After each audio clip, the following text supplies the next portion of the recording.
Buenos días, hermanos, ¿cómo están? ¿Me escuchan? Sí, ¿verdad? Qué bueno, qué bueno. Pues antes de comenzar con la palabra vamos a hacer una oración, ¿les parece bien? Si quiere levantarse, si quiere sentado, como usted quiera. Vamos a orar. Gracias te doy, Señor, por este tiempo que tú nos diste, la oportunidad de gozarnos en familia, Señor, de poder cantarte, Señor, de poder disfrutar de tu presencia, Señor. Gracias por ese gozo que es fruto de tu Espíritu Santo, en el cual podemos alabarte, podemos cantarte. Gracias, Señor, por cada uno de mis hermanos, Padre, que vinieron, Señor. Gracias por ese corazón dispuesto, mi Dios. Y te pido, Señor, en el nombre de Jesús, que seas tú hablando, Padre, que seas usando mi boca, mi voz, incluso mis emociones, Padre, para poder transmitir ese mensaje que tú tienes para tu pueblo, Señor. Que en ningún momento sea mi conocimiento, Señor, sino que sea el Espíritu Santo, Señor, hablando, Padre, lo que tú hablas, Señor, con el Hijo. Gracias te doy, bendito Dios. Toma este momento, Padre, y en el nombre de Jesús atamos toda oposición que se haya puesto de parte del maligno. Quedan inoperantes en el nombre de Jesús, para que mis hermanos puedan escuchar, puedan abrir sus oídos y sus ojos. Gracias te doy, bendito Dios. Recibe toda la gloria en el nombre de Jesús. Amén. Bueno, pues el tema de hoy es mi propósito. Segunda parte. Se acordarán que Yosune dio hace un domingo mi propósito, mi llamado y ¿qué otro? Ya no tocó. Bueno. Y gloria a Dios porque podemos ver realmente cómo el Señor nos está hablando y estamos atentos, porque parece que hasta nos ponemos de acuerdo, el devocional en la mañana, los minutos de reflexión, las predicaciones, parece como si nos dieran un tema, pero sabemos que es el Espíritu Santo, ¿verdad? Estamos unidos en comunión, en un mismo sentir, y es palabra de Dios que quiere hablarnos a nosotros. Así, hermano, que dígale al hermano que tiene al lado, tal vez duela, pero es necesario. Dígale al de al lado, hermano, por favor. Ahora dígale al del otro lado, tal vez duela, pero es necesario. Y ahora dígase usted mismo, tal vez duela, pero es necesario. Conste, hermanos, ya están avisados. Bueno, desde finales del año pasado, Dios puso en mi corazón traerles este mensaje. Una parte de este mensaje, o el primer bosquejo, se lo di a los niños, a los adolescentes, en noviembre y en diciembre. Y yo creí que me iba a tocar predicar por ahí de enero, entonces pensé que era buena idea, porque dije, así aprovecho que en muchas congregaciones se predica acerca de los propósitos para el año nuevo, ¿verdad? Entonces, no sé si ustedes han dado cuenta, si siguen a lo mejor en redes sociales algunas otras congregaciones, que muchas de estas congregaciones se suben como a esta moda de hacer sus declaraciones proféticas. No sé si las han visto, que siempre al iniciar dicen así: este año 2025 será el año de la conquista, el año de la cosecha, el año de la promesa. ¿Alguien ha visto algún otro? El año de la provisión, de la reconciliación, el año de las bendiciones. Pero ¿por qué siempre ponen cosas positivas? ¿Sí se ha dado cuenta? Yo nunca he visto que le llamen a un año el año del arrepentimiento, el año del juicio, el año del sacrificio. Y muchos predicadores famosos de estas llamadas megaiglesias, recuerdo que llamaron el año 2020 el año de la abundancia, cuando usted recordará que en ese año nos encerraron a todos en casa a causa de un virus, ¿verdad? Le llamaron el año de la abundancia cuando en todo el mundo la gente perdía su trabajo y su único sustento. Lo llamaron el año de la victoria también, cuando el mundo entero pasaba por su peor momento y que muchos perdimos seres queridos y que muchas congregaciones cerraron. Suri, ¿dónde anda Suri? Ahí está Suri. Suri, así sin pensarlo tanto, para ti y para Suriel, ¿qué pasaría si al terminar el servicio sales y te das cuenta que te robaron el carro? Y no solamente el carro, ahí llevabas tus drones y los de la empresa. ¿Sería algo bueno para ti o malo? Exacto, sería algo malo. Juan no está Juan, pero está Yosune. Ahí está Juan. Juan, ¿qué pasaría si tú mañana llegas a tu oficina y en tu escritorio te están esperando los directivos de tu empresa porque te están acusando falsamente de un fraude. Entonces te despiden y te boletinan. ¿Eso sería bueno o malo para ti? Malo y bueno. Ok, malo y bueno. Ok, muy bien. Bien, pero incluso hasta para Jos y para la bebé, si eso pasara con Juan, ¿sería bueno o malo para ustedes? Sería complicado, ¿no? Y si estas cosas, hermanos, les pasaran a nuestros hermanos Uri y a Juan, ¿cuál sería nuestra primera reacción? Algo así como, ay, triste Satanás, vamos a ponernos a atar al diablo, ¿no? Y no quise dar más ejemplos más crudos porque hubiera obtenido reacciones de ustedes como, ay no, que Dios no lo mande, lo borro, o que la boca se le haga chicharrón, hermano. Y la verdad es que el pueblo cristiano desde hace mucho tiempo agarró esta moda de positividad y de optimismo y se ha vuelto como el cáncer del cristianismo actual, hermanos. El ver todo con buenos ojos por encima de la realidad.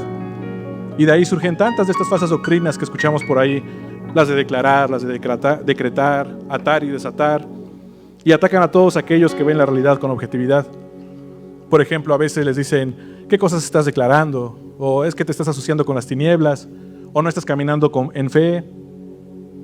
Luego he escuchado predicadores que mencionan que no vean las noticias para que no te asocies con todo lo que está pasando en el mundo. Pero pues eso solamente es manipulación, hermanos. Por ejemplo, ¿quién realmente de aquí de verdad puede levantarse y decirme con toda certeza que el mundo está bien? ¿De verdad? ¿O que el mundo está mejorando de alguna manera? Exacto. Y sabemos que pues sí, este mundo va de mal en peor cada día y no va a mejorar. ¿Y por qué lo sabemos? Porque la misma Biblia lo dice. Dice que el amor de muchos se enfriará, que la maldad iba a aumentar como en los días de Noé y de Sodoma y Gomorra, ¿no es cierto? Y de igual manera también hay por ahí otra corriente anticristiana que piensa que el pueblo cristiano tiene que invadir todas las esferas, por ejemplo, las esferas políticas, las esferas culturales, religiosas, y que esa es la manera de manifestar el reino de Dios en la tierra, para preparar todo para cuando Jesús regrese. Pero hermano, ese es un mal entendimiento del reino de Dios en la tierra, más adelante lo vamos a ver. Y sin darse cuenta, todos estos movimientos le están preparando el camino al mismísimo anticristo, ya lo van a ver. Y por eso en Mateo 24 dice que engañarán si fuese posible a uno de los escogidos. Y la gente se traga todas estas falsas enseñanzas, hermanos, porque no leen su Biblia. Y digo tragar porque realmente no están analizando lo que está entrando en su espíritu. Solo lo adoptan porque pues son lo que sus pastores les enseñan, sus maestros. Y si ellos los dicen, pues está bien, ¿verdad? Sin importar que estén invalidando lo que ya está escrito en el Apocalipsis. Y luego sacan cada interpretación retorcida. Otras personas llenos de ego dicen abiertamente, yo no estoy de acuerdo con una cosmovisión cristiana en donde Dios juzga al mundo, porque Dios es amor. Y la verdad es que el cristianismo actual está viviendo un sincretismo como nunca antes. Yo creo que incluso Martín Lutero estaría llorando en este momento. Y no sé si se ha dado cuenta, pero ser cristiano se ha vuelto como una moda. Y por todos lados salen artistas muy famosos que se convierten al cristianismo. Bueno, fuera que así sea, pero pues la triste realidad es otra, ¿verdad? Sin decir nombres, ¿cuántos de aquellos se sabe que no viven un cristianismo real? Pero ¿saben por qué de pronto anuncian abiertamente su conversión al cristianismo? Porque saben que el pueblo cristiano es el más crédulo y se tragan cualquier cosa. Y cuando esos comienzan a perder fama en el mundo, cuando ya no les es rentable, saben que hay muchos cristianos que están dispuestos a consumirlos, a cambiarse sus congregaciones. Y estos artistas a veces terminan hasta con más dinero en los bolsillos que cuando no eran cristianos. Y esto es triste porque el pueblo cristiano es más idólatra que cualquier otro grupo religioso o secta que usted me diga, hermano. Tal vez la gente de otras religiones veneran imágenes, pero los cristianos tienen de ídolos a la misma gente, a artistas, a cantantes, a predicadores, a grupos cristianos, a megaiglesias, al judaísmo, el fanatismo por los profetas, se vuelven locos con los dones. Y esta creciente moda de positividad y de optimismo, e incluso de autoestima, ha dividido al pueblo cristiano, hermanos. No, hermano, pero Jesús dijo, ama a tu prójimo como a ti mismo. Entonces es válido el amor propio. ¿Se acuerdan ustedes que Jesús en una ocasión, estando con sus discípulos, les dijo que era necesario que Él padeciera y que iba a morir para resucitar? ¿Y recuerdan qué fue lo que le dijo Pedro?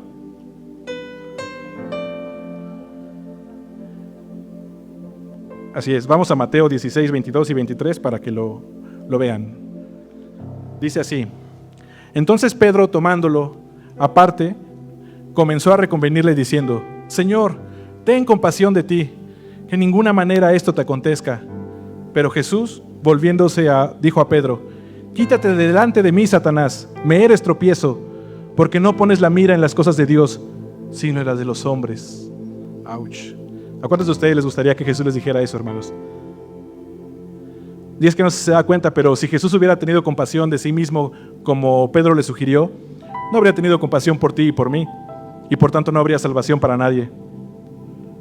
¿Qué nos dice Dios en Filipenses 2, del 4 al 8?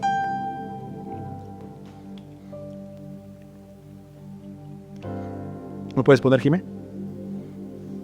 Filipenses 2, del 4 al 8.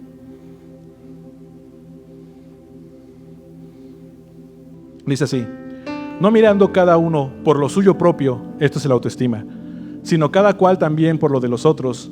Haya pues en vosotros este sentir que hubo también en Cristo Jesús, el cual, siendo en forma de Dios, no estimó al ser igual a Dios como cosa a que aferrarse, sino que se despojó a sí mismo, tomando forma de siervo, hecho semejante a los hombres, y estando en la condición de hombre, se humilló a sí mismo, haciéndose obediente hasta la muerte, y muerte de cruz.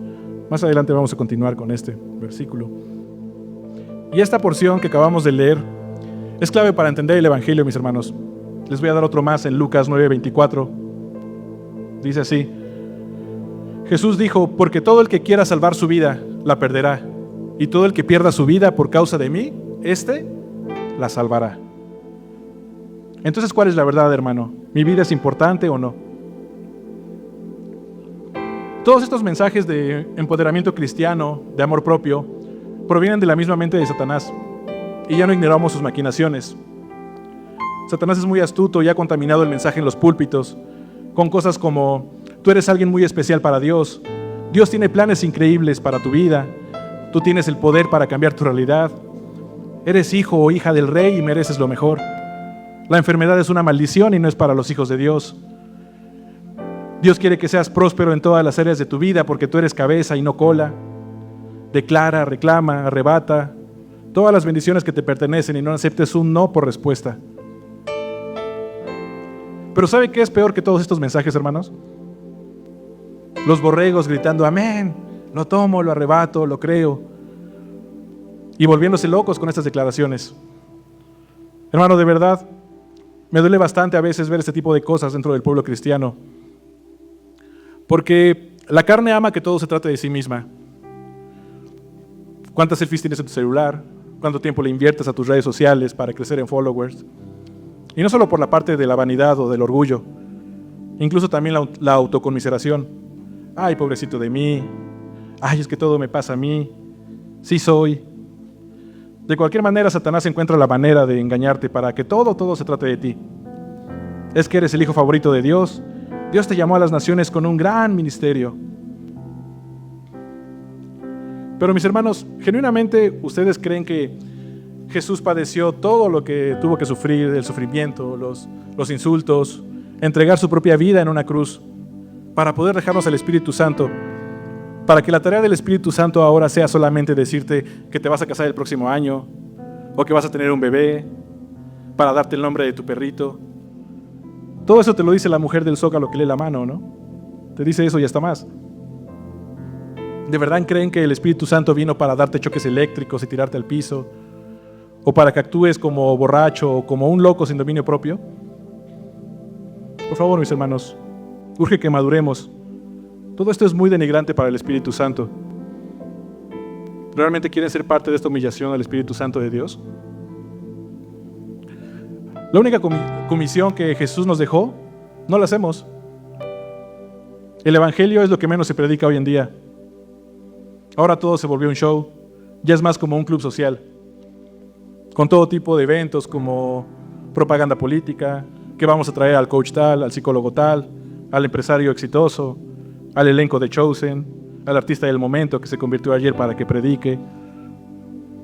Solo hacen conciertos para los sentidos y emociones, donde los únicos exaltados son los grupos y los artistas. O hagamos un viernes de sanidad, un viernes profético, porque viernes de oración está pasado de moda, ¿verdad?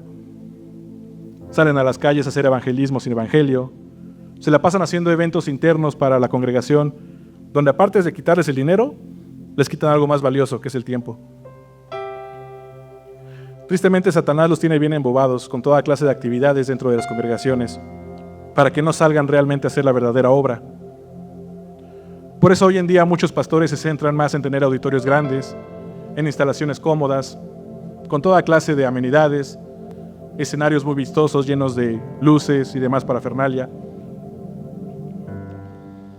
Y hace 2 domingos la pastora nos comentaba en el devocional, antes de comenzar el servicio, que tristemente las congregaciones se han convertido en empresas. Y así es.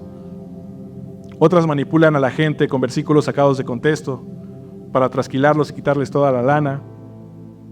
No sé si usted ha visto de esa moda que hay en muchas congregaciones donde antes de dar el diezmo y las ofrendas te dan como una mini predicación de dar para recibir. O un testimonio del tipo: yo estaba pasando por un mal momento económico, pero Dios me dijo, dalo todo, y después de eso me gané la lotería. Pero no obligan a nadie, ¿verdad? Pero pues con esa lavada de cerebro no es necesario obligarlos a nada. Hasta yo sacaría la tarjeta de crédito y empeño todo lo que tengo. Segunda de Timoteo 4, del 3 al 4, en la Nueva Traducción Viviente dice: llegará el tiempo en que la gente no escuchará más la sólida y sana enseñanza o sana doctrina. Seguirán sus propios deseos y buscarán maestros que les digan lo que sus oídos se mueren por oír. Rechazarán la verdad e irán tras los mitos. La Reina Valera me gusta porque dice irán tras las fábulas. Y es que la verdad es que la gente ama todas estas fábulas, hermanos. Por eso todas esas congregaciones crecen en números de gente carnal, y a veces hasta se humillan de las congregaciones de sana doctrina por ser pequeñas, diciendo que aquí no está la unción, que no está la bendición de Dios. Pero yo leo en la Biblia que muchos son los llamados, pero pocos los escogidos. También encuentro que dice: entrad por la puerta estrecha, porque ancha es la puerta y espacioso el camino que lleva a la perdición, y muchos son los que entran por ella. Hermano, pero yo conozco a fulanito que sí se ganó la lotería después de ofrendarlo todo. No sé si recordará, hace 2 domingos el pastor Richard predicaba que hay gente que puede operar solo con las manos. Y es verdad, no sé si usted sepa, en México uno de los casos más sonados fue el de Pachita, que podía incluso curar hasta de cáncer, solo con las manos y un cuchillo. El diablo también tiene un poder limitado, hermanos. ¿No recuerda a los hechiceros de Faraón? Con eso queda establecido que no todas las sanidades provienen de Dios. Hay veces que el don puede provenir de Él, pero si no es operado bajo la dirección del Espíritu Santo, sigue siendo hechicería y brujería. Y lo mismo aplica para los profetas y demás dones espirituales, hermanos, así que aguas. En Ezequiel 14, Dios le dice al profeta: di a mi pueblo que el Señor soberano les contestará sus peticiones conforme a la multitud de ídolos que hay en sus corazones. ¿Qué quiere decir esto, mis hermanos? ¿Exiges prosperidad económica? Ok, ahí te va, pero no recibirás otra recompensa más que esa. ¿Te aferras a una sanidad antes que a la voluntad soberana de Dios? Cuidado, mis hermanos. Tristemente hay muchas personas cambiando el gran galardón eterno por recompensas terrenales. Eso lo puede leer usted en Mateo 4 y Mateo 5. La Biblia nos habla de añadiduras, ¿verdad? Y hay muchas de estas cosas que vienen incluidas en el plan vitalicio de ser hijo de Dios. Pero ¿qué dice Mateo 6:33?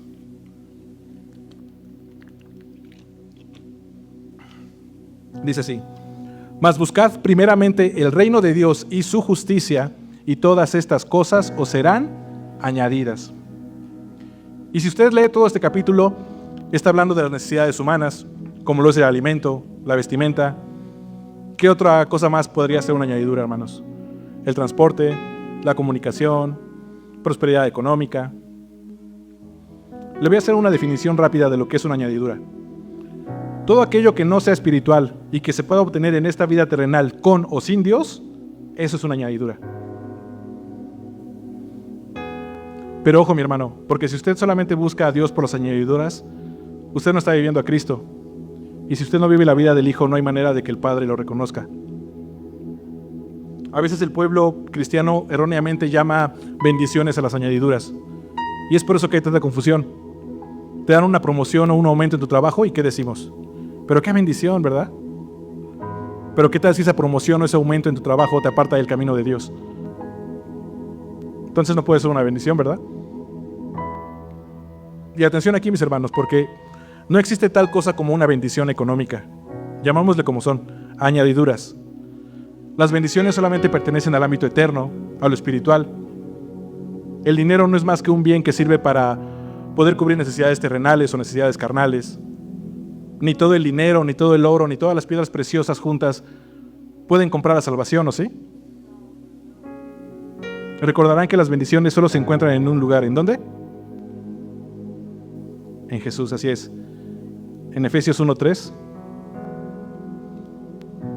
dice así: toda la alabanza sea para Dios y el Padre de nuestro Señor Jesucristo, quien nos ha bendecido con toda clase de bendiciones espirituales en los lugares celestes, porque estamos unidos a Cristo.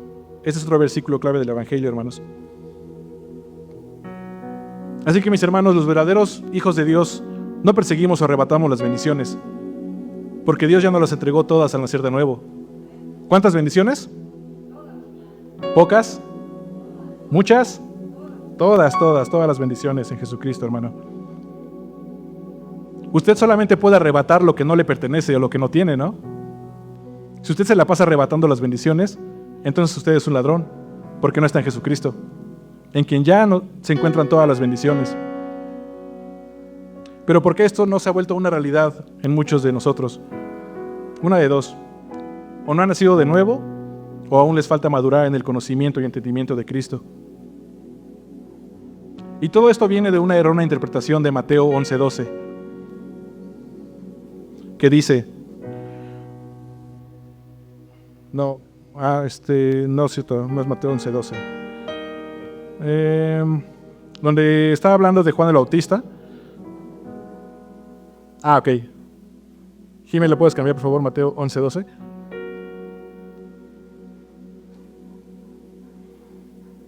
Esperamos tantito. Aquí está. Desde los días de Juan el Bautista hasta ahora, el reino de los cielos sufre violencia y los violentos lo arrebatan.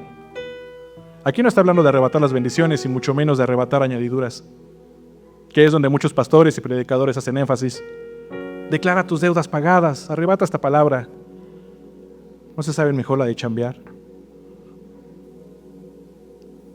Este versículo está hablando de la oposición violenta que enfrentaba el mensaje del Evangelio en aquel momento y hasta la fecha.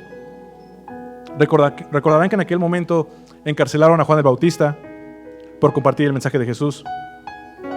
¿Usted sabía que parte del entrenamiento para irse de misionero a China es la vida en la cárcel? Porque en muchos países allá es ilegal compartir el Evangelio. Si te agarran, vas directo a la cárcel de por vida. ¿Eso o te matan? Esas personas son los verdaderos violentos, hermanos, que arrebatan el reino de Dios en la tierra. No esos pastores que solo se pastorean a sí mismos a costa de sus congregaciones. Y a veces, hermanos, cuando estoy hablando de evangelio y hago este tipo de observaciones o aclaraciones de conceptos como la diferencia entre bendiciones y añadiduras, a veces me dicen cosas como, solamente es cuestión de conceptos, tampoco es para tanto. O cosas como, ya solo estás viendo lo que se dice mal y ya no escuchas el mensaje. Pero veamos qué dice la Real Academia Española, hermanos. Aquí está. La Real Academia Española define la palabra concepto como idea que concibe o forma el entendimiento. Idea que concibe o forma el entendimiento. ¿Y cuál es la exhortación que Pablo nos hace en todas sus cartas? Crecer en el conocimiento y entendimiento ¿de quién? De Cristo. Entonces, ¿son importantes los conceptos, sí o no? Hermanos, los conceptos son la base de todo conocimiento y nos ayudan a comunicar el mensaje de manera efectiva. Por eso la iglesia no sabe evangelizar. Piensan que unas palabras mágicas como recibo a Jesús en mi corazón ya los hace salvos. Mucho cuidado, mis hermanos, porque no podemos seguir esparciendo semillas que no llevan fruto. Pero no solamente es un tema de vocabulario o de información en mi mente humana. Hay mucha gente que puede conocer y manejar muy bien todos estos conceptos. Sin embargo, la luz de Cristo no ha alumbrado sus vidas. Por ejemplo, los fariseos, los escribas, los maestros de la ley. Muchos de ellos se saben la Torá completita. Sin embargo, cuando la verdad se les presentó ante ellos, ¿qué hicieron? La rechazaron, lo mataron y lo crucificaron, porque representaba una amenaza para lo que ellos conocían en su mente natural. Porque para poder crecer y madurar en el entendimiento y conocimiento de Cristo, se necesita la mente de Cristo, no una mente humana. Y mi hermano, si usted no tiene bien definidas todas estos conceptos, todas estas bases, usted no puede crecer en el conocimiento y entendimiento de Cristo. Por eso no podemos pasar de la lechita espiritual, porque no estamos listos para el alimento sólido. La última vez que me tocó compartir aquí en jueves, les dije que este año sería un año todavía de beber leche, hasta que Dios nos dijera que ya era momento del alimento sólido. Y mis hermanos, estamos contra el reloj. Ese mismo jueves les compartía que los hijos de Dios tenemos dos grandes enemigos, ¿recuerdan? Primeramente, el principal enemigo es nuestra carne. Pablo la llama la ley del pecado que mora en mí, se les queda de tarea en Romanos 7. Y es por eso que nosotros necesitamos morir a nosotros mismos, para poder resucitar en un nuevo cuerpo. Y recuerden, mis hermanos, no se trata de un nuevo Jaciel mejorado. Dios no está buscando arreglar la vieja creación, sino terminar con ella. ¿Qué dice Gálatas? Ya no vivo yo, mas Cristo vive en mí.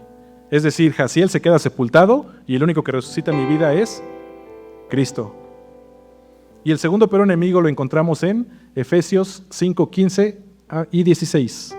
Dice así: mirad pues con diligencia cómo andéis, no como necios, sino como sabios, aprovechando bien el tiempo, porque los días son malos. ¿Quién es el segundo enemigo de un hijo de Dios? El tiempo, mis hermanos. El mundo se encuentra en tiempos extras. Y aquel jueves que compartía yo les pregunté, cuando les pregunté cuáles eran los dos grandes enemigos que teníamos, me mencionaron también al diablo como nuestro enemigo. Pero hermano, ahí les va una buena noticia. Si usted está realmente en el cuerpo de Cristo, no hay cabida para el diablo, porque Cristo ya venció a Satanás. Pero ojo, no es que el diablo ya no exista, Esa es otra enseñanza satánica. El diablo aún está por ahí como león rugiente buscando devorar a los tibios, obstaculizando la predicación del evangelio, distorsionando el mensaje, haciendo que todo gire alrededor del hombre, pero no de Cristo, quitando la centralidad de Cristo en la iglesia y poniéndolo en cualquier otra cosa. Así que, mis hermanos, no existe tal cosa como maldiciones generacionales o cualquier otro tipo de maldición en un verdadero hijo de Dios. No hay manera de que el enemigo habite en el cuerpo de Jesucristo, ¿sí? Y a veces usted podrá ver gente endemoniada. Yo he visto incluso hasta pastores endemoniados, porque las congregaciones están llenas de gente no nacida de nuevo. La gente que se congrega en este recinto y en otros no necesariamente son la iglesia. Cuando Cristo regrese por su novia, se verá realmente quién fue parte del cuerpo de Cristo. Así que no hay diablo que pueda acercarse a los que verdaderamente habitan en el Hijo de Dios, hermanos. Ni Satanás, ni la muerte, ni la vida, ni los ángeles, ni principados, ni potestades, ni lo presente, ni lo porvenir, ni lo alto, ni lo profundo, ni ninguna otra cosa creada nos podrá separar ¿de quién? Del amor de Dios. ¿Qué es en quién? En Cristo Jesús, Señor nuestro. Amén. Esto es Romanos 8, 38, 39. También en Juan 10, 28 nos dice: y yo les doy vida eterna, y no perecerán jamás, ni nadie los arrebatará de mi mano. Entonces usted puede estar bajo una atadura que se le olvidó a Jesús romper. No, pero si la tiene, entonces hay mucho por hacer, hermano, comenzando por nacer de nuevo. Y es que tristemente el pueblo cristiano está lleno de esoterismo, de supersticiones y de amuletos. Que no comas lo que te den, que no te pongas la ropa del muertito, que no uses los zapatos del otro, que la espada del augurio, que la chancla de Cristo, que la sal del Himalaya, que ponte una vela cuando vayas a orar y abre tu Biblia, que vamos a orar por los objetos. Pura brujería, mis hermanos. Por eso el enemigo los ataca, porque su fe no está puesta realmente en Jesucristo, sino en supersticiones y objetos. Y la verdad es que sin miedo a equivocarme, es muy probable que este falso cristianismo lleve a más gente al infierno que las demás religiones, sectas e incluso el ateísmo. De lo que sí estamos seguros es que el castigo será peor, ¿verdad? Para todos aquellos que creen y practican estas falsas doctrinas, que para aquellos que no conocieron realmente a Dios. Segunda de Pedro 2:21 dice: porque mejor les hubiera sido no haber conocido el camino de justicia. Y Mateo 10:15 dice que en el día del juicio será aún más tolerable el castigo para la tierra de Sodoma y de Gomorra que para este pueblo. Y miren, mis hermanos, no hay mayor guerra espiritual que una vida de oración. Tenemos el ejemplo de Daniel. Muchos tenemos esa falsa idea de que la guerra espiritual es ir a meterse a los campos del maligno y ponerse a hablar a los demonios y gritarles. Y los demonios ahí están. Hacer eso es como ir a aventarle piedras a un avispero. Luego no se quejen cuando regresen todos picoteados. Hay gente que se mete en esas cosas y lamentablemente terminan muy mal. El tiempo de la dispensación a través de la ley terminó cuando Cristo resucitó. Todo el Antiguo Testamento está lleno de sombras y figuras de una sola persona. Mis hermanos, toda la Biblia, los 66 libros escritos por más de 40 autores de 3 continentes diferentes en un lapso de 1500 años aproximadamente, escribieron de un único tema central, el cual es Jesucristo. Más de 300 profecías acerca de su nacimiento, de su vida, de su muerte y resurrección se cumplieron. Y aun con la majestuosidad de este libro, sigue siendo eso, mi hermano, solo un libro de papel. Ay, hermano, pero ¿cómo dice eso de la santa palabra de Dios? Hermano, si este libro fuera santo, Satanás no lo hubiera podido citar textualmente cuando tentó a Jesús en el desierto, ¿sí? Y es que, mis hermanos, yo no leo la Biblia porque hay un poder místico en ella. Yo no leo la Biblia porque es un mandamiento o porque es lo que un cristiano debe hacer. Yo leo la Biblia porque estoy completamente enamorado de Cristo. Yo leo la Biblia porque a través de este libro puedo conocer más acerca de mi amado. La leo porque es una de las muchas maneras en las que Dios me habla. Mis hermanos, la palabra de Dios ya no está aquí. La palabra de Dios se personificó en Cristo. Él es el Verbo hecho carne, quien murió y resucitó, y en quien ahora habita todo el poder y las bendiciones. Él es el verdaderamente santo, santo, santo.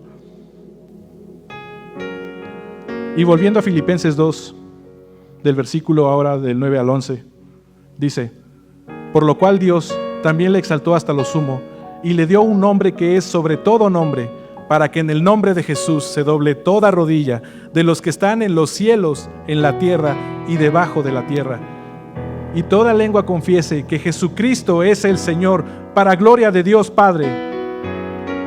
¿Por qué no dan un aplauso al Señor, hermanos?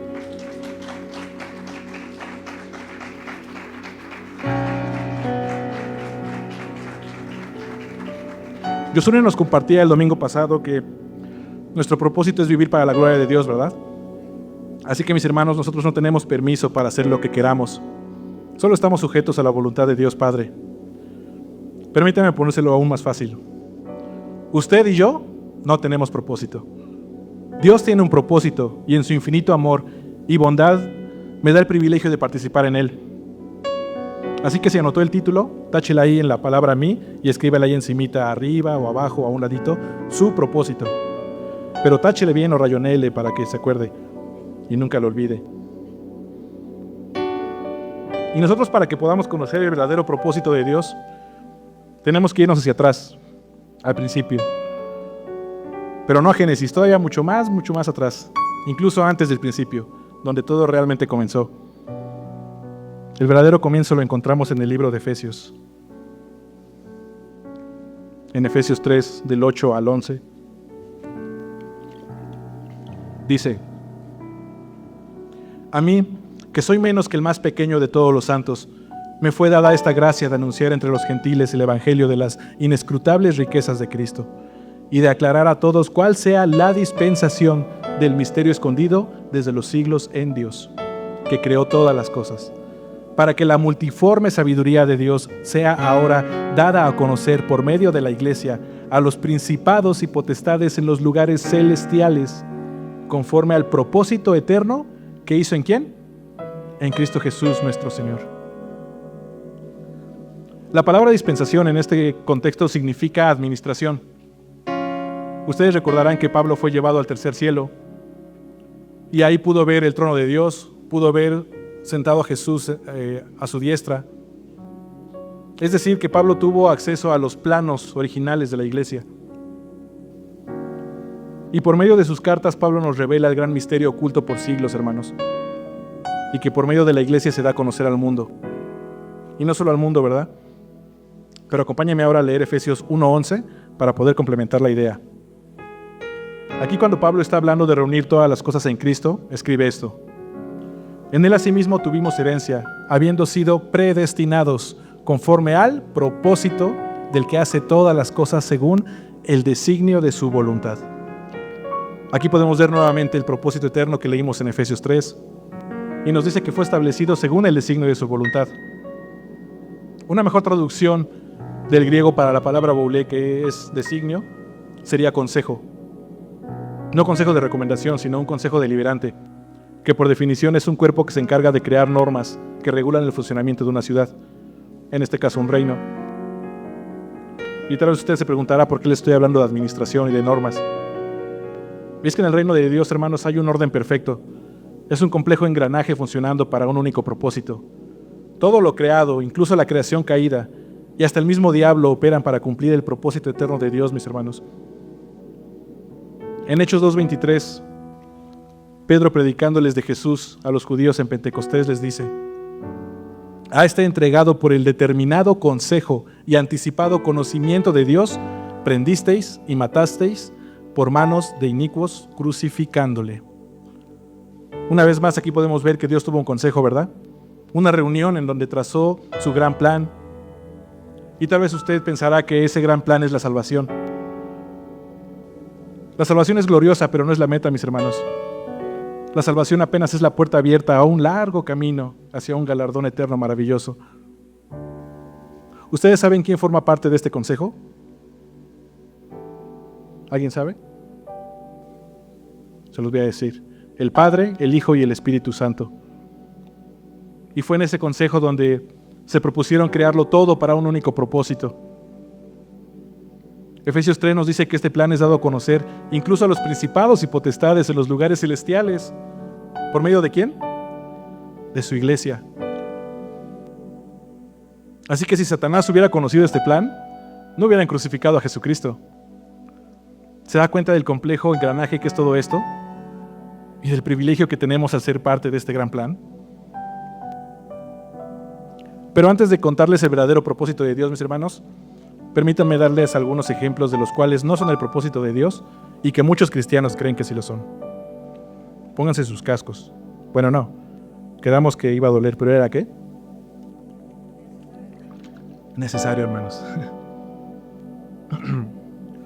Hay gente pensando que un ministerio es el propósito de Dios. Y sobre todo se da mucho en los grupos de alabanza y de adoración. Cuando la alabanza ni la adoración tienen nada que ver con la música, con la danza o con las artes, la adoración es una total entrega y obediencia a Dios. La verdadera adoración no la expresamos físicamente. ¿Se hace en dónde? En el Espíritu. Y un fruto de este es el gozo. Que este sí puede expresarse físicamente, ¿verdad? Pero vieran las caras de muertos que tienen algunos en el tiempo de alabanza, hermanos. Empezando por los que estamos aquí al frente, ¿verdad? Y mis hermanos, Dios en su sabiduría nos creó con emociones, nos diseñó con emociones. Al ser humano la verdad es que le encanta la fiesta. Desde que uno es bebé, ahí andamos bailando, gritando y cantando, ¿verdad? Hasta incluso los animales o las plantas, no sé si ha visto ese estudio, que reaccionan a la música. Cuando gana su equipo favorito o se sacara la lotería, ¿cuál es su reacción instintiva? Gritar, celebrar, bailar. Es una respuesta natural del cuerpo. Pero qué mejor manera de dirigir ese ánimo y de expresar ese gozo fruto del Espíritu Santo que tocando, que danzando, cantando de las maravillas y grandezas de nuestro Dios, ¿o no? Hasta en el cielo hacen fiesta cuando un pecador se arrepiente.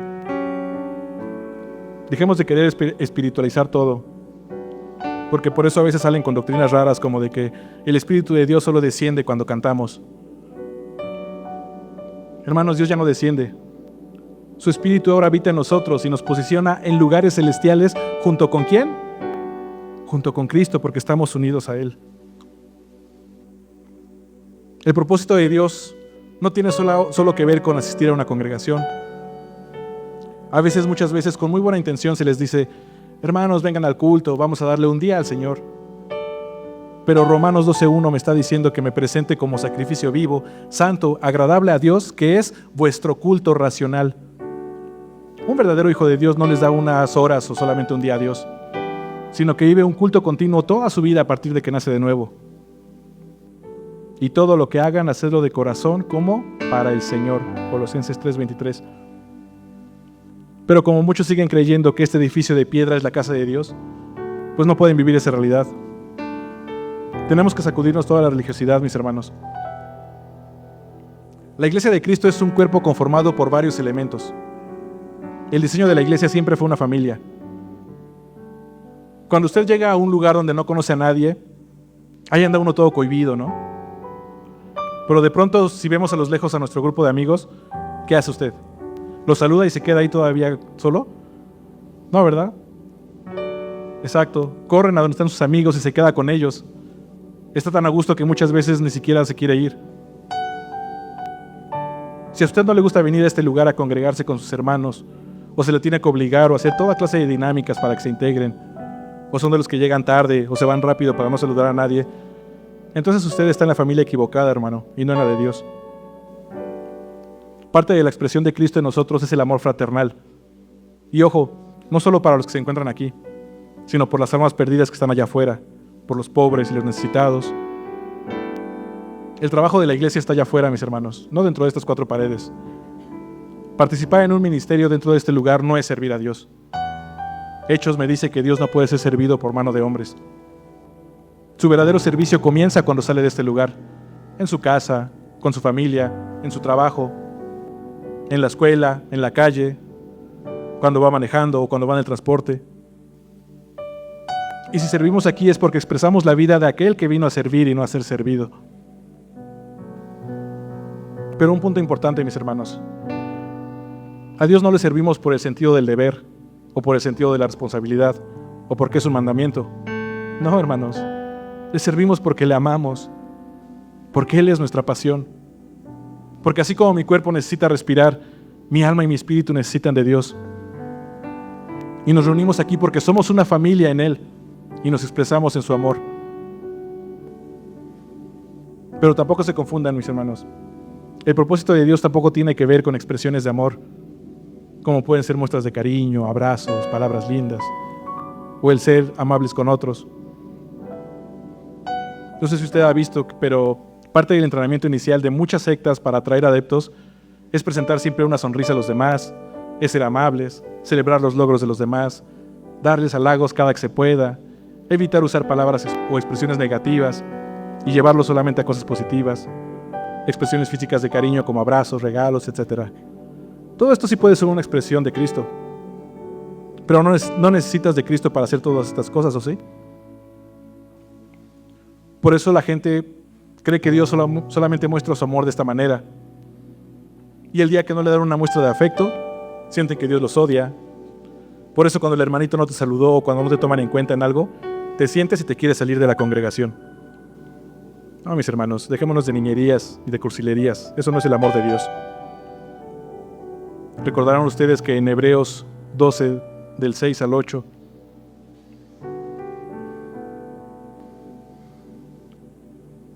¿puedes ponerlo, Jime? Hebreos 12, 6 al 8.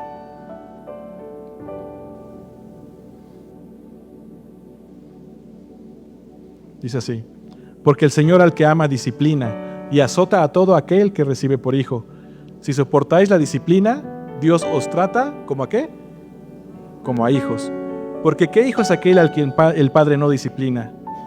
Pero si os deja sin disciplina, del cual todos han sido participantes, entonces ¿sois qué? Bastardos y no hijos. Hay muchos bastardos que como dicen Hebreos, que les da escozor este versículo y otros de la Biblia, que incluso están hechos sus propias versiones de la Biblia, mis hermanos. Ay, pero ¿cómo es que Dios castiga? Ningún padre amoroso haría eso, ¿verdad? Hay tantas doctrinas satánicas en las congregaciones, hermanos, por poner el amor humano en el centro antes que a Cristo. Cuando la Biblia nos está hablando de amor, no nos está hablando de un sentimiento, de una emoción, de una acción o de una expresión. El amor es una persona. Dios es amor. En la Biblia, el amor no es un adjetivo, es un sustantivo. Dejemos de querer romantizar todo, hermanos. Hay mucha gente que piensa que el propósito de Dios son los dones y hacen mucho énfasis en los milagros: sanar a los enfermos, echar fuera demonios, resucitar a los muertos. Díganme ustedes qué otra palabra usa la Biblia para llamar a los milagros. Díganme. Señales, hermana, así es. Todos los dones y los milagros son solo eso, señales. Por ejemplo, hermano Armando, vamos a suponer que usted se quiere ir de vacaciones a Acapulco. Entonces le dice a su familia, piden permiso en sus trabajos, en sus escuelas, preparan sus maletas, a lo mejor renta un auto y emprende el viaje. Y apenas va saliendo a la carretera y ve un punto donde el camino toma varios caminos. Y en uno de los carriles hay un letrero arriba con una flecha que dice Acapulco. Ahí está. Entonces el hermano Armando se baja del carro, saca sus maletas y se toma fotos con la señal que dice aquí en Acapulco. Hashtag qué calor, ¿no? ¿Qué pensarían, mis hermanos? Las señales no son el destino, ¿verdad? Todavía faltan varios kilómetros por recorrer para llegar al verdadero destino. Todos los dones y los milagros son señales que están apuntando a un solo lugar, el cual es Cristo, mis hermanos. Es hasta ridículo pensar que una señal es el destino. ¿Puedes cambiar la imagen, Jimé? Pero les digo que Satanás es bien astuto, engañando a los cristianos y quitando la centralidad de Cristo en el Evangelio y poniéndolo en cualquier otra cosa que no sea Jesús. Tristemente, lo sobrenatural está robando mucho foco a Cristo. Mis hermanos, cuando lo eterno roza tantito lo natural, es cuando se produce lo sobrenatural. Pero aún así se queda en este mundo natural. Lo sobrenatural no es eterno. Todos aquellos que sanaron se van a volver a enfermar. Los que resucitaron se van a volver a morir. Todas esas palabras proféticas y sueños que te dieron para esta vida van a pasar junto con los cielos y la tierra. Pero la verdadera palabra de Dios, que es Jesús, el Verbo encarnado, Él no pasará, hermanos. Él es por siempre, para la eternidad. Y tengan mucho cuidado, mis hermanos, porque tanto en el reino de Dios como el de las tinieblas se mueven en lo sobrenatural.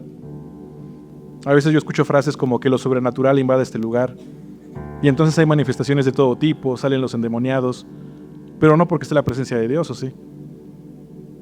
Yo escuchaba el testimonio de un ex sacerdote satánico que mandaba a sus estudiantes a los tiempos de ministración cristianos para cargarse de energía demoníaca, porque dicen que los cristianos no tienen idea de lo que mueven en muchos de sus cultos. ¿Y sabe qué es lo peor, hermano? Que no está mintiendo. Tiene toda la razón. Así que por favor, mis hermanos, si ustedes no están bien fundamentados en Cristo, tengan mucho cuidado en dónde se van a parar. Cuidado de quién les impone manos, de la música que escuchan. Ahora usted ya no ignora todo esto. Pero pues si quieren seguir en necedad, adelante. Hay mucha gente allá afuera que cree que Dios le habla. Piensa que es la voz del Espíritu Santo, pero lamentablemente no es así. Y mis hermanos, por favor, tengan mucho cuidado. No importa qué tan cristiano o qué tan bíblico parezca algo. Si el centro no es Cristo, entonces es una falsa doctrina. Hay grupos que incluso le dan más importancia al Espíritu Santo que a Jesús. Y claro, sabemos que Dios, que es uno con Dios, ¿verdad? Es parte de la Trinidad divina y por tanto también recibe exaltación.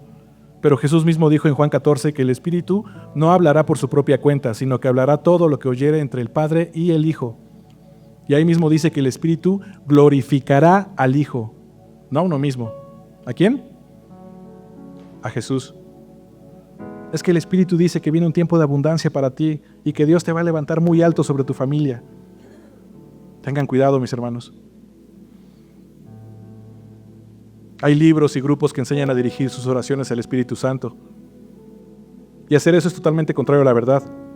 El Espíritu Santo no es el destinatario de nuestra oración, sino que Él es nuestro intercesor y nos guía a orar de acuerdo a la voluntad de Dios.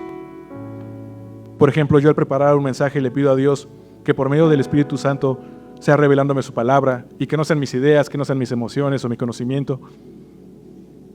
Jesús estableció un patrón en la oración modelo y es la que siguieron los apóstoles y la que también nosotros debemos seguir. Toda oración es dirigida al Padre, guiada por el Espíritu Santo, nuestro intercesor, y se hace en el nombre de Jesús, quien es nuestro mediador y en quien ya lo tenemos todo. En pocas palabras, oramos al Padre mediante el Espíritu Santo en el nombre de Jesús. Si usted no conoce los roles de la Trinidad, entonces no conoce a Dios.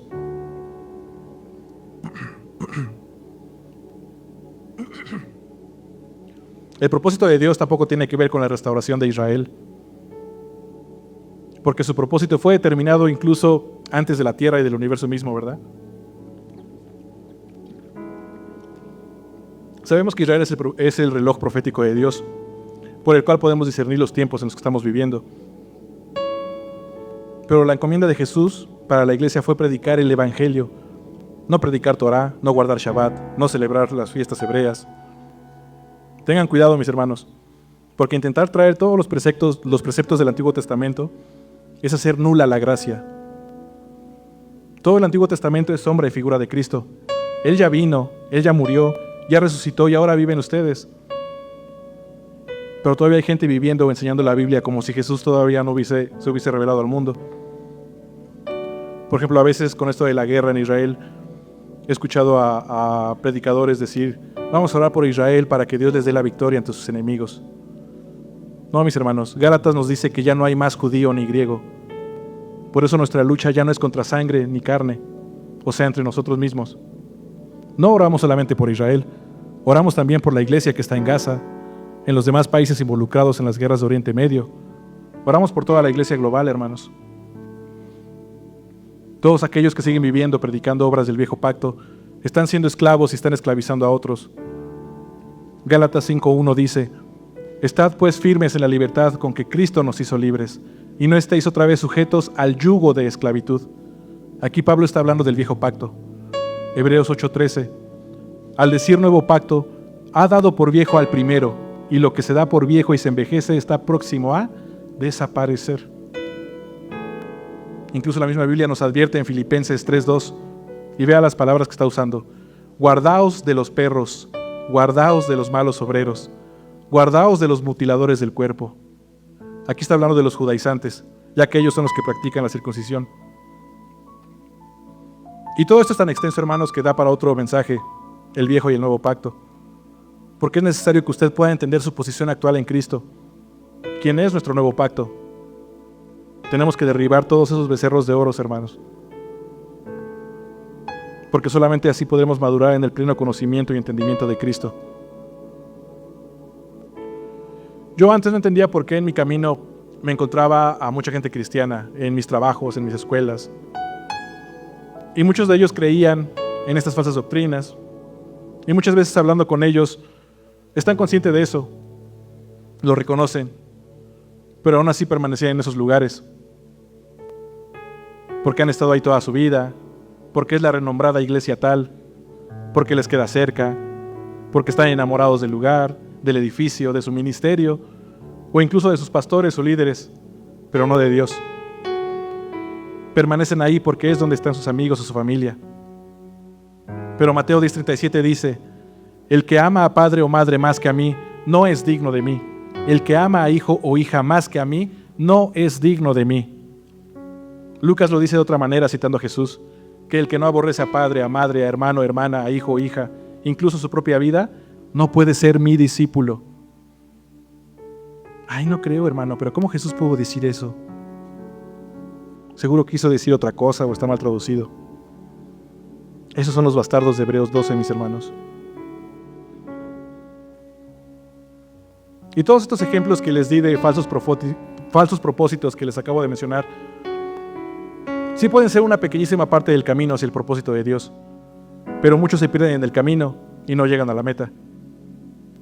¿A poco no cobra más sentido Mateo 7, 22 y 23? Muchos me dirán en aquel día: Señor, Señor, ¿no profetizamos en tu nombre y en tu nombre echamos fuera demonios y en tu nombre hicimos muchos milagros? Y entonces les declararé: nunca os conocí. Pero Señor, yo fui el apóstol tal, yo tenía todos los dones, sané a muchos enfermos, hice varias cruzadas. Nunca te conocí. Pero Señor, yo te serví toda mi vida en la iglesia, fui pastor por más de 60 años. Nunca te conocí. Pero Señor, yo iba todos los días a la iglesia, Estaba los jueves, los viernes de oración, los domingos tempranito. Yo abría la iglesia. Incluso iba a los eventos de jóvenes. Nunca te conocí. Por favor, hermanos, dejen de escuchar todos esos mensajes que lo único que edifican son los deseos engañosos de su corazón. Siga el ejemplo de Lot y huya de esos lugares y no mire hacia atrás. No porque un par de veces mencionen a Cristo o porque citan algún texto, quiere decir que está predicando la verdad. Esa es la especialidad de Satanás. Él es el teólogo por excelencia y maneja la Biblia como nadie, solo que tergiversándola, para que usted caiga en su engaño.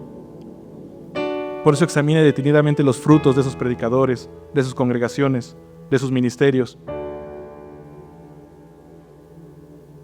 Pero ahora sí, mis hermanos, para que no les quede duda, es momento de conocer el verdadero propósito de Dios, establecido por su concilio eterno antes de todo y la nada.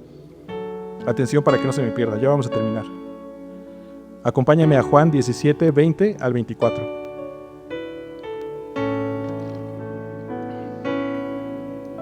Jesús dice: mas no ruego solamente por estos, sino también por los que han de creer en mí por la palabra de ellos, para que todos sean uno como tú, oh Padre, en mí y yo en ti, que también ellos sean uno en nosotros, para que el mundo crea que tú me enviaste. La gloria que me diste y yo les he dado, para que sean uno, así como nosotros somos uno. Yo en ellos y tú en mí, para que sean perfectos en unidad, para que el mundo conozca que tú me enviaste y que los has amado a ellos como también me has amado a mí. Padre, aquellos que me has dado, quiero que donde yo estoy, también ellos estén conmigo, para que vean mi gloria que me has dado, porque me has amado desde antes de la fundación del mundo. Así que en el consejo eterno de Dios, mis hermanos, es el Padre amando al Hijo, el Hijo amando al Padre, y ese perfecto amor se comunica en una perfecta comunión por medio del Espíritu Santo. Y en ese consejo de Dios, el Padre decidió que en Cristo su Hijo serían formadas pequeñas porciones a la imagen de su Hijo. ¿Quiénes son esas porciones? Tú y yo. El verdadero propósito de Dios se trata de Cristo en nosotros y de nosotros en Él. En pocas palabras, en el concilio eterno de Dios se establecieron tres cosas. Para Dios Padre se estableció una familia de hijos a la imagen de Cristo. Para el Hijo se estableció una novia con la cual se casaría y pasaría a ser su esposa. Y para el Espíritu Santo se estableció una morada eterna. ¿En dónde estamos nosotros en todo esto, mis hermanos? Estamos en todos. Somos la familia de Dios, somos la novia y somos la morada del Espíritu Santo. Por eso leímos en Mateo 7:23 que Dios desconocerá a muchos en el día del juicio, porque Dios desde la eternidad pasada hasta la futura solamente tiene ojos para el Hijo. Dios no quiere gente que se parezca a Jesús. Pepe, ¿tú cambiarías a Jimena por alguien que se parezca a ella? Así sea su clon idéntico. No, ¿verdad? Así el Padre solamente quiere ver a Cristo renacido en nosotros, mis hermanos. Porque ya no somos nosotros. Debe ser Cristo en ustedes y en mí en plenitud. Recordarán ustedes que Jos el domingo pasado nos decía que nuestro llamado es vivir en santidad, ¿verdad? ¿Y cuál es la manera en que nos santificamos? Tan simple como vivir la vida de aquel que es el único santo, santo, santo. La santificación no tiene que ver con portarse bien, con resistir la tentación, porque todo eso ya está en Jesús, mis hermanos. La santificación únicamente es expresar la vida que ya habita en plenitud de nuestro espíritu. ¿Y cuál es esa vida? La vida de Cristo. Y todos los grupos cristianos, todas las denominaciones y hasta sectas cristianas convergemos en algo, que somos partes de las riquezas y bendiciones de Cristo, ¿verdad? Que participamos en su amor y comunión. Aquí todos nos agarramos de la manita y cantamos aleluya. Pero hoy le voy a decir en dónde está el punto de inflexión, hermanos, y en qué momento la iglesia se dividió y muchos se perdieron. Dios también nos hablaba que fuimos creados para glorificar a Dios. Qué bonito suena, ¿verdad? Participar de esa gloria. No sé si usted recuerde que Jesús, antes de ir a la cruz, dijo: Padre, la hora ha llegado, glorifica a tu Hijo para que también tu Hijo te glorifique a ti. ¿Lo cachó o no, hermano? ¿Cómo fue que Jesús le dio la gloria al Padre? Entregando su propia vida en una cruz. Esa fue la manera en que Jesús glorificó al Padre y el Padre glorificó al Hijo. Apocalipsis 13:8 nos habla del Cordero que fue inmolado desde el principio del mundo. En esta tierra Jesús fue crucificado hace 2000 años, pero Cristo ya era el Cordero inmolado desde antes de la creación, porque eso se estableció en ese consejo divino en la eternidad pasada. Así que, mis hermanos, nosotros no solamente compartimos las bendiciones y riquezas o el amor y la comunión, compartimos esa experiencia del Cordero inmolado de Dios, que murió y resucitó antes de la fundación del mundo. Parte de vivir la gloria de Dios es participar de esa misma experiencia, mis hermanos, porque nosotros fuimos juntamente crucificados con Cristo. Cuando Satanás se dio cuenta que metió la pata al hacer que crucificaran a Jesús, se enfureció tanto, que después de la resurrección de Cristo, en los primeros años de la iglesia primitiva, se dedicó a perseguirlos con todo. Los arrojaban a los leones en el Coliseo romano, los torturaban, los colgaban. Pero ¿qué creen, hermanos? Entre más tribulaciones pasaban esos cristianos, más crecían en número y en fe. Más rápido se expandía el evangelio por todo el mundo. Y yo creo que eso seguramente volvió loco a Satanás. Pero ¿cómo es posible que estos cristianos, entre más sufren a causa de Cristo, puedan volverse más fuertes? Pablo lo descubrió a través de una enfermedad, ¿recuerda? Que el poder de Dios se perfecciona en mi debilidad.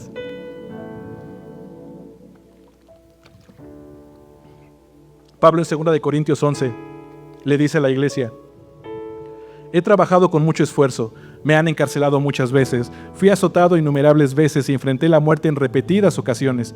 En 5 ocasiones distintas los líderes judíos me dieron 39 latigazos. 3 veces me azotaron con varas, 1 vez fui apedreado, 3 veces sufrí naufragios, 1 vez pasé toda una noche y el día siguiente a la deriva en el mar.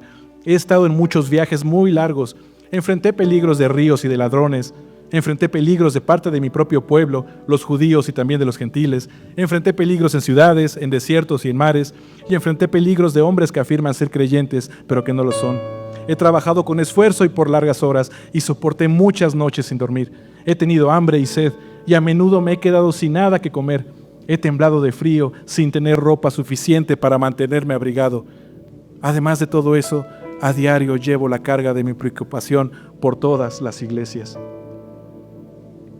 Pablo aquí le estaba diciendo a la iglesia: me gozo en todo lo que padezco por ustedes, porque alguien que vive la vida del Hijo, hermanos, entiende que su gozo no depende de las circunstancias, sino de la posición en la que estamos. La Biblia también relata que el Espíritu Santo siempre le mostraba a Pablo que iba a sufrir, que sería encarcelado, que iba a ser torturado en alguna ciudad. Y en una ocasión, en Hechos 21, la iglesia, al saber esto, le rogaban llorando que no fuese. Pero Pablo le respondió: ¿por qué están llorando? Ay, mis hermanitos, me dan ganas de llorar. No solo estoy dispuesto a padecer y ser encarcelado, sino que estoy dispuesto a morir a causa de Jesús. Apártense y no me quiten ese privilegio de gozarme en la tribulación. Hermano, porque cuando el Espíritu Santo te revela que vas a pasar una tribulación o una calamidad, no es para que salgas huyendo como muchos hoy en día. Ay, no, vamos a declarar lo contrario. Vamos a ponernos a atar al diablo. Hora de cobardes, hermanos. Cuando el Espíritu Santo te revela algo así, es para que te prepares. Pero entiendo que no te gusta esta palabra, porque tal vez estás demasiado contaminado y enfermo de un falso evangelio. Porque el verdadero evangelio es un llamado radical para gente radical. Seguir a Jesús es un camino lleno de riesgos, pero cuando uno está dispuesto a tomar los riesgos, es cuando el poder de Dios se manifiesta. ¿Ustedes se imaginan la cara de Pablo escuchando todos estos mensajes de hoy en día? Eres hijo de un rey, Pablo, y no puedes pasar pobreza. La enfermedad es una maldición que no es para los hijos de Dios. Pasos para tener una vida exitosa. Mis hermanos. Hermano, pero dice la Biblia que Dios tiene pensamientos de bien para nosotros. Sí, pero también dice en Isaías 55, porque mis pensamientos no son vuestros pensamientos, ni vuestros caminos mis caminos. Así que no se trata de tu concepto de bienestar, sino del de Dios. Y cuando Satanás descubrió que el poder de Dios se perfeccionaba y se fortalecía en la debilidad de los cristianos, se sentó a pensar detenidamente: ¿cómo puedo hacer para arrebatarles ese poder a los cristianos? ¿Saben de qué manera? Quitando la centralidad de Cristo de la iglesia, poniéndote a ti y a tu bienestar en el centro de todo. Solo que esta vez le echó más coco y diseñó un plan satánico en el cual fuera más difícil descubrir la mentira. Pero hoy en el nombre de Jesús el velo se cae, mis hermanos, y tus ojos son abiertos para que puedan ver la luz de Cristo que habita en ti. Y mis hermanos deben entender que el papel de Satanás no es una posesión antagónica o diametralmente opuesta, porque si así fuera sería muy fácil identificarlo y difícilmente serían engañados.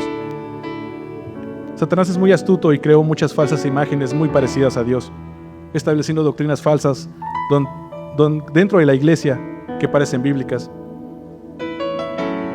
¿Vas a seguir siendo partícipe del plan de Satanás o vas a rendirte al propósito de Dios? A veces cuando me toca evangelizar a cristianos, lo primero que les digo es: olvídate de todo lo que te enseñaron, olvídate de todo aquello que creías conocer de Dios. Porque tristemente en nuestro cristianismo actual hay muchos ídolos, hermanos, semejantes a Dios. Y mientras más te aferres a esas falsas imágenes, no podrás ver la gloria de Cristo.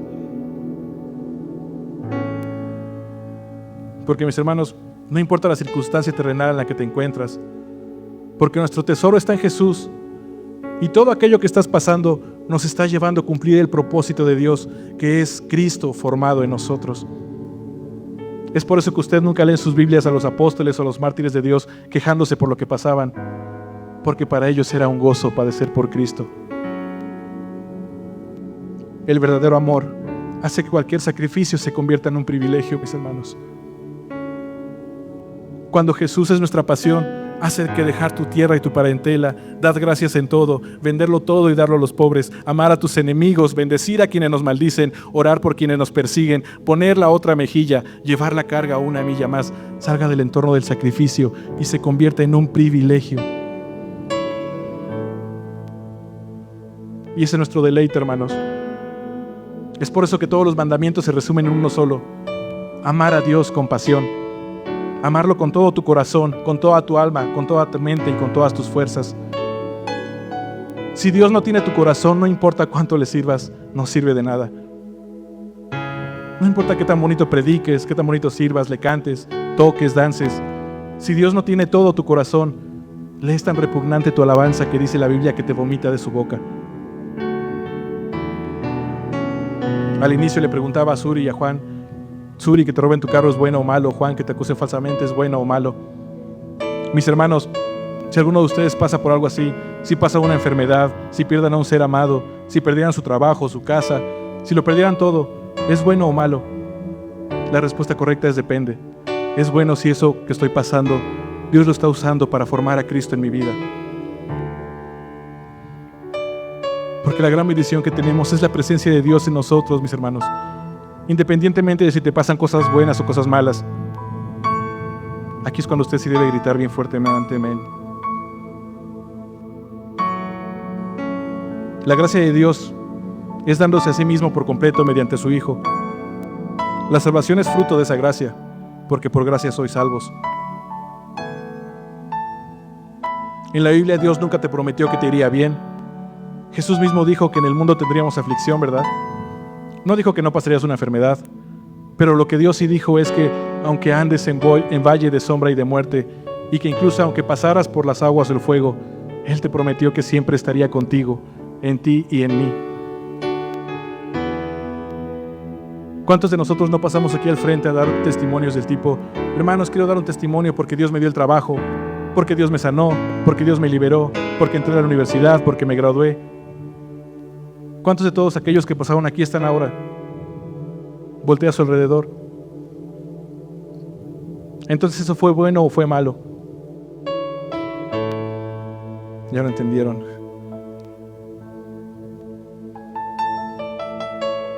Qué glorioso sería una iglesia donde la gente se levante y diga: yo quiero dar testimonio porque me encontraron una enfermedad en mi cuerpo, pero gloria a Dios porque sé que este padecimiento Dios lo está usando para modelarme a la imagen de su Hijo, porque Él está en control de todo. Y todo lo que sucede opera para bien a los que le aman. Yo recuerdo cuando comenzamos nuevamente los viernes de oración, hace creo ya 2 años. Al terminar la hora siempre preguntamos si alguien tiene alguna petición. Y recuerdo que los primeros servicios anotaba de 6 a 12 peticiones en mi celular para que no se me olvidaran y así poder orar por todas ellas. Pero ahora, y aquí están mis hermanos que vienen a la oración, que no me dejarán mentir, ¿cuántas peticiones hay al terminar? Últimamente solo hay 1 o 2, y hay veces en las que ya no hay ninguna, y solo damos gracias a Dios por ese tiempo y nos despedimos. Y no me malentiendan, mis hermanos, no es que sea malo orar por una petición. En la Biblia dice que oremos los unos por los otros, dice orad sin cesar, orad por los enfermos. Y yo sé que mis hermanos que vienen los viernes también tienen problemas y asuntos por resolver, pero han madurado y han entendido que todo aquello ya está resuelto y bajo el gobierno de Dios. Y son cosas que ellos llevan en sus oraciones diarias personalmente. ¿Tú crees que Dios no conoce aquello que necesitas? Él lo sabe mejor que tú. Muchas veces no necesitas ni orar por ello. El Señor sabe todo aquello que quieres y lo que realmente necesitas. La restauración de tu matrimonio, la salvación de tu familia, pagar una buena escuela para tus hijos, tener un patrimonio, una casa, tal vez una familia, un esposo, una esposa o hijos, tu trabajo, tu ministerio. Todo eso ya está resuelto en Jesucristo, hermano. Solo necesitas vivirlo para que tu alma pueda expresar esa plenitud de Dios. Porque cuando realmente vives aquella vida que te fue otorgada, es Dios mismo llevándote por el camino hacia su propósito. Así que deja de preocuparte por qué es lo que tienes que hacer. Comienza a vivir su vida para que el Espíritu Santo te guíe por el camino hacia su glorioso propósito, hermanos. La oración de Pablo debe ser nuestra principal oración y la encontramos en Efesios 1, del 17 al 18. Que el Dios de nuestro Señor Jesucristo, el Padre de gloria, os dé espíritu de sabiduría y de revelación en el conocimiento de Él, alumbrando los ojos de vuestro entendimiento, para que sepáis cuál es la esperanza a que Él os ha llamado y cuáles las riquezas de la gloria de su herencia en los santos. Que la revelación de Cristo sea la realidad de nuestras vidas, mis hermanos, porque esa es nuestra herencia. Si un familiar tuyo te deja una herencia pero no se te notificó, no puedes gozar de esa herencia, ¿verdad? Escudriña este libro para que deje de creer en tantas fábulas y en tantas tonterías que se predican hoy en día y que pueda conocer cuál realmente es aquella herencia de la cual goza. Dios no está interesado en resolver tus asuntos personales y terrenales. Dios solamente quiere ver a su Hijo formado en nosotros. Mis amados hermanos, aprendámonos bien esto. Dios no es para nosotros, nosotros somos para Dios. Repítalo, Dios no es para nosotros, nosotros somos para Dios. Dígalo de manera personal, Dios no es para mí, yo soy para Dios. Hoy en día se está haciendo todo al revés. Por eso ves miles de predicaciones y libros de cómo lograr tu restauración familiar. Pero seguimos viendo familias destruidas dentro de las congregaciones. Conozco matrimonios divididos que podrían dar una excelente consejería matrimonial, de tantos libros que leyeron, de tantos mensajes que escucharon, de tanta consejería que recibieron. Pero se les olvidó lo fundamental, hermanos. Trabajar su comunión con Dios para tener esa revelación y poder expresar la plenitud de Cristo en sus vidas. Porque cuando tú realmente vives a Cristo, no necesitas que nadie venga a enseñarte a cómo ser un buen padre, cómo ser una buena madre, a cómo ser un buen hijo o una hija, cómo ser un buen esposo o buena esposa, cómo ser un buen pastor o un buen líder, un buen jefe, un buen ministro. Porque es la vida de Cristo, hermanos, expresándose en plenitud en tu vida. La iglesia se ha vuelto perezosa y quieren los resultados sin pasar por el proceso. Por eso cuando los obtienen se les esfuma de las manos como si fuera polvo. Es como resolver un examen haciendo trampas sin haber estudiado. Por eso en YouTube encuentras miles de mensajes de cómo perdonar a tu prójimo, cómo asegurar tu vida, cómo obtener las bendiciones. No, mis hermanos, esos no son buenos maestros. Esas personas solamente quieren vistas y gente en sus congregaciones. El diablo cumplió con su cometido, tenerte ocupado en tantas otras cosas antes de lo único importante. Si Cristo no está formado en ti, no hay nada. mis hermanos, mis pastores, la única función pastoral es llevarnos a los pies de Cristo para que nosotros lo hallemos todo en Él. Hermanos, los pastores no son niñeros de nadie. Ellos están para edificar a la iglesia. Tristemente, por eso sabemos de muchas familias pastorales que se volvieron disfuncionales, porque los pastores estuvieron ausentes en sus familias, resolviendo los problemas del hermanito fulanito que nunca regresó a la iglesia. Mis hermanos hombres, Dios los puso primeramente a ustedes para pastorear a su familia, antes que a cualquier otro. Tu primera responsabilidad es tu esposa y tus hijos. Satanás se ha encargado de destruir el matrimonio y la familia, porque ese debería ser la representación fiel y perfecta de la comunión divina aquí en la tierra. Tú tienes permiso para dejar a tu esposo o tu esposa y a tu familia el día que Dios abandone a su iglesia. Dios está levantando hombres y mujeres, hermanos, que van a predicar el evangelio y que lo van a vivir como Dios estableció que tenía que ser. Ese es el verdadero avivamiento. Avivamiento no es el nombre de un disco, no es el nombre de un congreso. No se traguen esas fábulas de que el avivamiento tiene que ver con los dones, con los milagros, con un mover profético. Todas esas cosas le están robando el protagonismo a Jesús. El verdadero avivamiento del último tiempo es la revelación de la plenitud de Cristo en nosotros, en su iglesia. Es el regreso de Jesús en la centralidad de la iglesia, mis hermanos. Es el velo rasgado para contemplar la gloria de Dios. Es nuestra alma contemplando la plenitud de Dios que ya habita en mi espíritu. Pero así como Dios determinó desde antes del principio que Jesús sea el centro de todo, tanto en el cielo como en la tierra, Dios ahora está removiendo todo lo que no tiene a Cristo como a su centro. Mis hermanos, si ustedes realmente comienzan a vivir esta realidad en Cristo, no se sorprendan si vienen momentos en donde Dios empieza a sacar cosas de tu vida, a quitarte gente.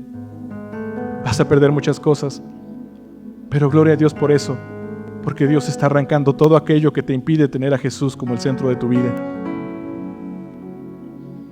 El verdadero evangelio, que es Jesucristo, te despoja de todo. Y cuando por gracia de Dios comienzas a comprenderlo y a vivirlo, no hay día en el que no te sientas miserable.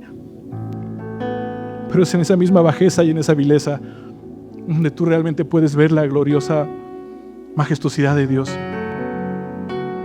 la admirable luz de Jesucristo. Puedes ver realmente todos los días cuánto necesitas de Dios.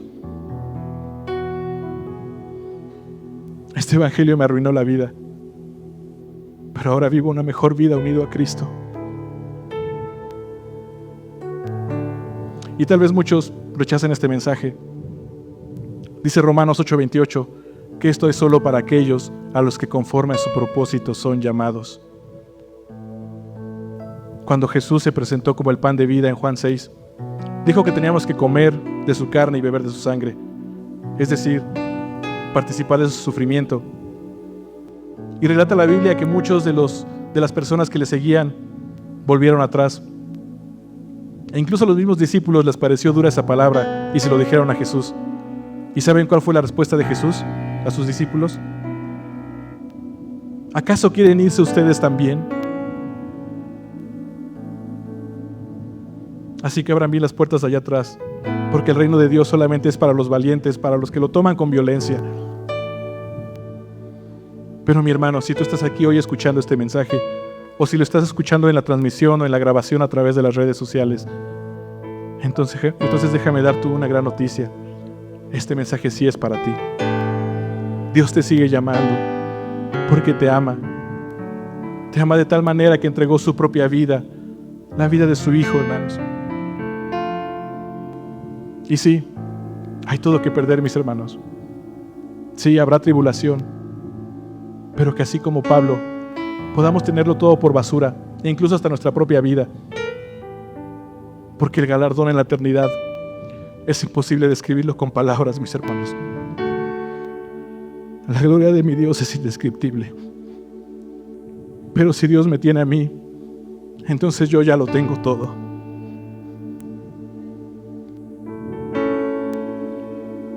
Vamos a orar, mis hermanos. Yo no le voy a decir que orar, usted sabe. Pide la guía del Espíritu Santo, que interceda por usted.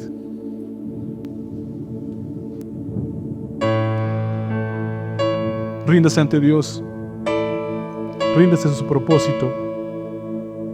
Pídale perdón si tiene que pedir perdón.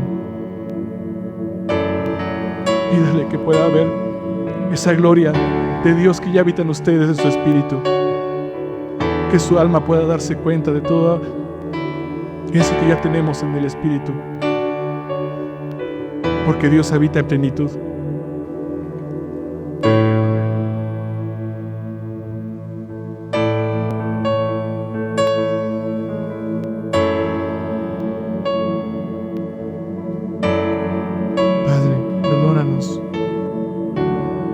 Porque tal vez por ignorancia seguíamos falsas doctrinas, creíamos en cosas que solamente alimentaban los deseos engañosos de nuestro corazón.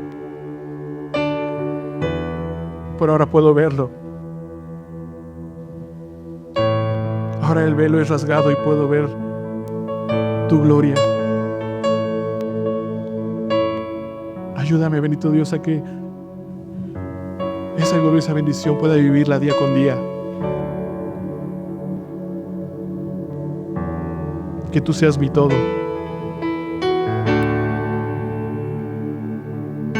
Gracias, Señor Jesús.